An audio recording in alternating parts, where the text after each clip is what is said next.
had me. She showed me her room. Isn't it good? Norwegian wood.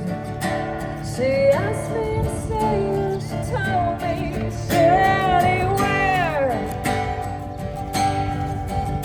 So I looked around and I noticed there wasn't a chair. I sat on her rug, biding my time and drinking her wine. We talked until 2, and then she said, "It's time for bed."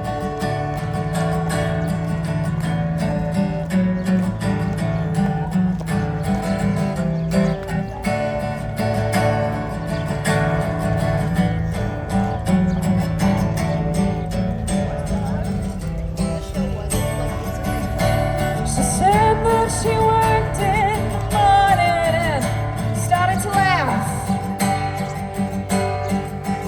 I told her I didn't, and I crawled off to sleep in the bath. And when I awoke, well, I was alone.